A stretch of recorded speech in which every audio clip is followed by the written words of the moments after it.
नमस्कार दोस्तों, स्वागत है आपका हमारे चैनल कृष्णा की करुणा पर। आप कैसे हैं? उम्मीद करती हूँ अच्छे होंगे और मैं भी ठीक हूँ। दोस्तों, आज से पितृपक्ष शुरू हो गया है। दोस्तों, पितृपक्ष क्या होता है? पितृपक्ष कितने दिनों तक चलता है? पितृपक्ष क्यों मनाया जाता है? पितृपक्ष में क्या क्या सावधानियां बरतनी चाहिए? पितृपक्ष से जुड़ी मान्यता क्या क्या है? पितृपक्ष में तर्पण कैसे किया जाता है? इस वीडियो में पितृपक्ष से संबंधित सारी बातें को करेंगे। अगर आप अध्यात्म से रुचि रखते हैं, पूजा पाठ करते हैं या अपने जीवन में सकारात्मक ऊर्जा लाना चाहते हैं तो इस वीडियो को अंत तक ज़रूर देखें। तो चलिए वीडियो शुरू करते हैं। हिंदू पंचांग के अनुसार हर महीने 2 पक्ष होते हैं, शुक्ल पक्ष और कृष्ण पक्ष। पितृपक्ष पूर्णिमा के बाद अमावस्या तक के समय में रहता है। इस वर्ष पितृपक्ष 8 सितंबर से 21 सितंबर 15 दिनों तक रहेगा। इस अवधि में चंद्रमा घटता जाता है। यह समय आत्मचिंतन, संयम, साधना और भीतर की ऊर्जा को संतुलित करने का समय माना जाता है। इस समय किए गए कार्यों का प्रभाव हमारे जीवन पर गहरा होता है, इसलिए विशेष सावधानी रखने की आवश्यकता होती है। दोस्तों, सबसे पहले जानते हैं पितृपक्ष होता क्या है। पितृपक्ष, जिसे श्राद्ध पक्ष भी कहा जाता है, हिंदू पंचांग के अनुसार भाद्रपद पूर्णिमा के बाद से आश्विन अमावस्या तक मनाया जाता है। इस समय पितरों यानी हमारे पूर्वजों को श्राद्ध, कृतज्ञता और स्मरण अर्पित करने का समय माना जाता है। इस दौरान लोग अपने दिवंगत माता पिता, दादा दादी, परदादी और अन्य पूर्वजों के लिए पूजा, तर्पण, दान और भोजन का आयोजन करते हैं। दोस्तों, पितृपक्ष क्यों मनाया जाता है? चलिए जानते हैं आगे की वीडियो में। ऐसा माना जाता है कि पितरों की आत्मा संतुष्ट होने से घर में सुख, शांति और समृद्धि आती है। पितृपक्ष पूर्वजों के प्रति कृतज्ञता और सम्मान व्यक्त करने का समय होता है। अपने पूर्वजों की गलतियों और अधूरे कार्यों के लिए प्रार्थना कर उन्हें शांति प्रदान की जाती है। परिवार की एकजुटता, परंपरा का संरक्षण और मानसिक शुद्धि का यह महत्वपूर्ण समय होता है। यह समय आत्मचिंतन और पूर्वजों से जुड़े संस्कारों को याद करने का अवसर है। दोस्तों, अब आगे की वीडियो में जानते हैं पितृपक्ष में तर्पण कैसे किया जाता है। इस समय विशेष रूप से पिंडदान और तर्पण किया जाता है।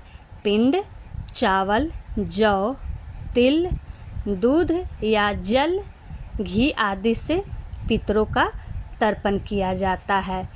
इससे उनकी आत्मा को शांति मिलती है। जल, तिल और कुश से मंत्रों के साथ पूर्वजों का स्मरण करके उन्हें जल अर्पित किया जाता है। इस समय ब्राह्मणों, गरीबों और जरूरतमंदों को अन्न, वस्त्र, धन, जूते, छाता आदि का दान करना शुभ माना जाता है। पितृपक्ष में पितरों के नाम पर भोजन बनाकर उनका स्मरण करते हुए परिवार के लोगों में भोजन कराया जाता है। घर में पितरों की तस्वीर या प्रतीक के सामने दीप जलाकर मंत्रों का जाप और प्रार्थना की जाती है। दोस्तों, आगे की वीडियो में पितृपक्ष के नियम और सावधानी के बारे में जानते हैं। दोस्तों, पितृपक्ष में अपने आहार को सात्विक बनाए रखना चाहिए। इस समय भारी, तैलीय, नशे वाली चीज़ें, प्याज, लहसुन, मांसाहार जैसे आहार से परहेज करनी चाहिए। पितृपक्ष में बरती जाने वाली सावधानी में सत्य वचन बोले जाएं और किसी का अहित न करें। कठोर शब्द, झूठ और नकारात्मक बातें रिश्तों में तनाव ला सकती है। विनम्र भाषा और अच्छे विचारों का प्रयोग करनी चाहिए। पितृपक्ष में पूजा, जप और दान में ध्यान लगानी चाहिए। रोज़ सुबह सूर्य नमस्कार और प्राणायाम करनी चाहिए। रोज़ाना कुछ समय ध्यान में बितानी चाहिए। ओम नमो भगवती वासुदेवाय नमः या ओम नमः शिवाय जैसे मंत्रों का जाप करनी चाहिए। ज़रूरतमंदों की मदद करनी चाहिए। अन्नदान, वस्त्रदान और औषधि दान विशेष फल देता है। सेवा भावना से मन में करुणा और संतोष बढ़ता है। पितृपक्ष में संयम और ब्रह्मचर्य का पालन करनी चाहिए। अनावश्यक वासना, क्रोध, लोभ से बचनी चाहिए। शरीर और मन की शुद्धि ही आध्यात्मिक उन्नति की पहली सीढ़ी होती है। दोस्तों, पितृपक्ष में पितरों का आशीर्वाद जीवन में सुख समृद्धि लाता है। पितृपक्ष में तर्पण करने से परिवार में रोग, कष्ट, मानसिक तनाव कम होता है। पूर्वजों की आत्मा को शांति मिलती है और वे परिवार की रक्षा करते हैं। पितृपक्ष में अच्छे कर्मों का पुण्य संचित होता है। मनुष्य अपने वंश, जड़ों और पहचान से जुड़ता है। दोस्तों, पितृपक्ष सिर्फ एक परंपरा नहीं, यह हमें अपने पूर्वजों से जोड़ने, जीवन में विनम्रता लाने और आत्मा की शांति पाने का अवसर देता है। इस समय जो श्रद्धा और सेवा की भावना रखी जाती है, वही परिवार में सुख और संतोष लाती है। पितृपक्ष हमें याद दिलाता है कि हमारा अस्तित्व अकेला नहीं है। हम उन लोगों की देन हैं जिन्होंने पीढ़ियों से हमें पोषित किया है, जिन्होंने इस दुनिया में जन्म लिया, परिवार को बढ़ाया और फिर ईश्वर के चरणों में समा गए।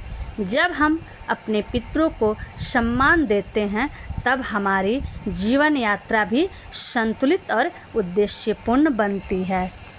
तो दोस्तों, यह थी पितृपक्ष 2025 पर पूरा वीडियो। आशा करती हूँ कि आप इस समय का सही उपयोग करेंगे और अपने जीवन में शांति, संयम और सकारात्मक ऊर्जा लाएंगे। अगर आपको यह वीडियो पसंद आया हो तो लाइक और शेयर करें। मेरे चैनल कृष्णा की करुणा को सब्सक्राइब करें और बेल आइकन को दबाना न भूलें। नीचे कमेंट में बताइए कि आप इस पितृपक्ष में कौन कौन से संकल्प लेना चाहते हैं। आपके पितरों का आशीर्वाद आपके जीवन में सुख, शांति और समृद्धि लाए। पितरों का आशीर्वाद आपके परिवार पर बना रहे। धन्यवाद।